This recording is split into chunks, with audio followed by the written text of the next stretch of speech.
Secrets of living long and healthy and volunteering. वॾी उमिरि ज़िंदा रहणु ऐं सिहतमंद रहण जा कहिड़ा राज़ आहिनि ऐं वॉलंटियरिंग या शेवा या ख़िदमत जो कहिड़ो रोल आहे। जीअं त असां ॿियनि वीडियोज़ में ॿुधायो आहे, अहिड़ा काफ़ी फैक्टर्स आहिनि, ॻाल्हियूं आहिनि जेके माण्हुनि खे ज़िंदगी में अॻिते सिहतमंद रहण में मदद कनि थियूं ऐं उमिरि बि वधाइनि थियूं। वॉलंटियरिंग या ख़िदमत या शेवा जो बि अहिड़ो रोल आहे। अॻे त असां ख़िदमत शेवा सभिनी सूफ़ियुनि चयो आहे, मज़हबनि चयो आहे, हर रिलीजन चयो आहे त शेवा कयो, शेवा में मेवा आहिनि, ॿुधंदा आया आहियूं असां इहे ॻाल्हियूं। ऐं अगरि के कंदा बि आहिनि शेवा या वॉलंटियरिंग त इंसान जे नाते में कंदा आहिनि या मज़हब जे नाले में कंदा आहिनि।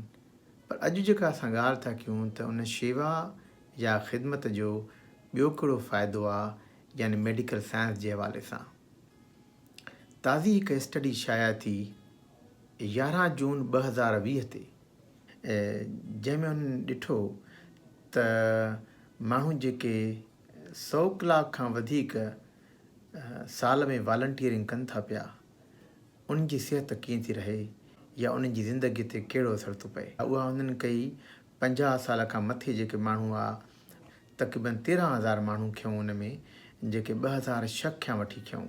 उन्हनि खे 2006 में इंटरव्यू कयूं, 2008 में कयूं, 10 में कयूं, 12 में कयूं ऐं 14 में कयूं। यानी तक़रीबन पहिरियों कयूं त उन जी सिहत कीअं आहे, वरी पोइ हर 4 सालनि खां पोइ उन्हनि खे रिपीट कयूं त सिहत कीअं आहे उन जी। पोइ भेटियूं त जेके वॉलंटियरिंग या शेवा कनि था पिया ऐं जेके नथा कनि शेवा, उन्हनि जी ज़िंदगी कीअं आहे। इहा study American journal of preventive medicine में 11 जून 2020 में शाया थी। इहा study health and retirement study जो हिकिड़ो हिसो आहे जेका हली रही आहे। उन में ख़ासि ॻाल्हि की नज़र आई त जेके माण्हू साल में 100 कलाक खां वधीक वॉलंटियरिंग या शेवा कनि था, पोइ कंहिं मंदर में शेवा कनि था, मस्जिद में शेवा कनि था, कंहिं इस्पताल में शेवा कनि था पिया, या कहिड़े बि नमूने सां शेवा कनि था, जंहिंमें उन्हनि जो पंहिंजो ज़ाती मतिलबु नाहे, कोई लालच नाहे ज़ाती। त उन्हनि में उन्हनि ॾिठो त उन्हनि जेको मौत आहे, उन्हनि जे बनस्बति 44% घटि आहे। तक़रीबन अधु जेको आहे माण्हू घटि था मरनि। उन्हनि जेको भेटियो त उन जे मौत जा चांस 50% घटिजी था वञनि पिया। अहिड़े नमूने उन्हनि इहो बि ॾिठो त उहे ॾाढा सिहतमंद रहनि था, उनजी सेल्फ स्टीम वधे थी, उन जा पॉज़िटिव इमोशन्स थियनि था पिया। तक़रीबन 17% माण्हुनि में त वरी जेके फिज़िकल बीमारियूं जेके आहिनि या मोहताज थियणु चइबो आहे न, कंहिंजो मोहताज न कजांइ, उहे मोहताज न थिया थियनि, का अहिड़ी बीमारी न थिए थी जंहिंमें मोहताजी अचे। 20% माण्हुनि में उहो बि थिए थो जेके वॉलंटियरिंग कनि था। उन्हनि जी सोशल कनेक्टिविटी वधे थी, माण्हुनि सां उथर वेहनि था, उनजी सेल्फ स्टीम वधे थी, उन्हनि खे डिप्रेशन जो चांस घटि थिए थो, एंज़ाइटी जो चांस घटि थिए थो पियो। उनखां अॻु में हीअ त हाणे थी जेका उमिरि रसीदा माण्हुनि जी स्टडी आहे। 2010 में जेको आहे स्टोनी ब्रुक इस्पताल न्यूयॉर्क में लॉन्ग आइलैंड में उते हिकिड़ी स्टडी थी, डॉक्टर पोस्ट कई। उन ॾिठो त कॉलेज स्टूडेंट्स में या ॿियनि में अगरि वॉलंटियरिंग जे कनि था, जेके नथा कनि, उनमें छा फ़र्क़ु आहे, बीमारियुनि जी केतिरो रेशो थिए थो।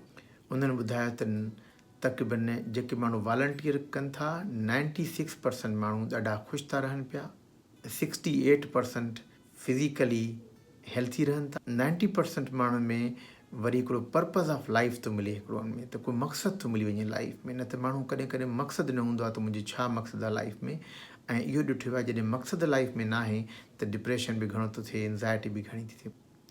हिकु ॿी स्टडी कयूं त जेके माण्हू वॉलंटियरिंग कनि था, ख़िदमत कनि था, शेवा कनि था, उन्हनि खे जेको आहे दिलि जे शरियाननि में इन्फ्लेमेशन या सोजश बि घटि थी थिए पई, ऐं उनजो ब्लड प्रेशर वधण जा चांस बि घटि थियनि था पिया, ऐं उनखे जेको आहे कोलेस्ट्रॉल लेवल बि घटि थी रहे पई।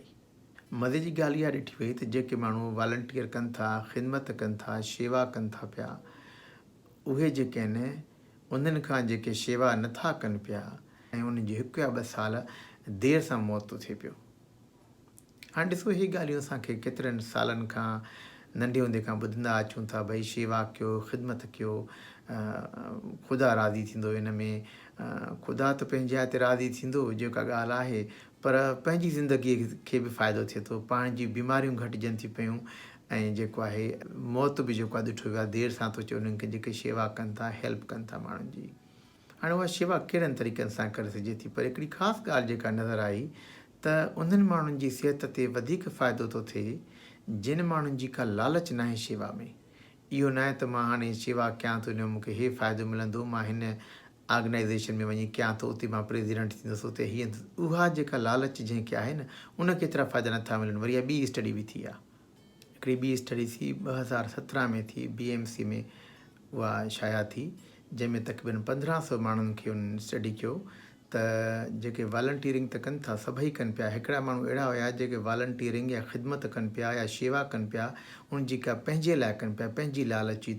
ॿिया हिकिड़ा हुया जेके वॉलंटियरिंग या शेवा कनि पिया बेलॉस, माना का उन में लालच न हुई, बसि असांखे ख़िदमत जो जज़्बो हुयो, ॿियनि जी हेल्प कयूं, मदद कयूं, शेवा कयूं। ॾिठो वियो त उन्हनि माण्हुनि में वधीक फ़ाइदो थियो जंहिंखे पंहिंजी लालच न आहे। जिन खे वरी पंहिंजी लालच आहे का, उन्हनि खे एतिरो फ़ाइदो न थियो। थियो फ़ाइदो उनखे बि, पर एतिरो न थियो। त वॉलंटियरिंग जेका कजे थी, जेका पंहिंजे जेका ॿियनि जी हेल्प लाइ ख़िदमत जे जज़्बे सां, इंसान जे जज़्बे सां कजे थी, उन जा तमामु घणा फ़ाइदा आहिनि।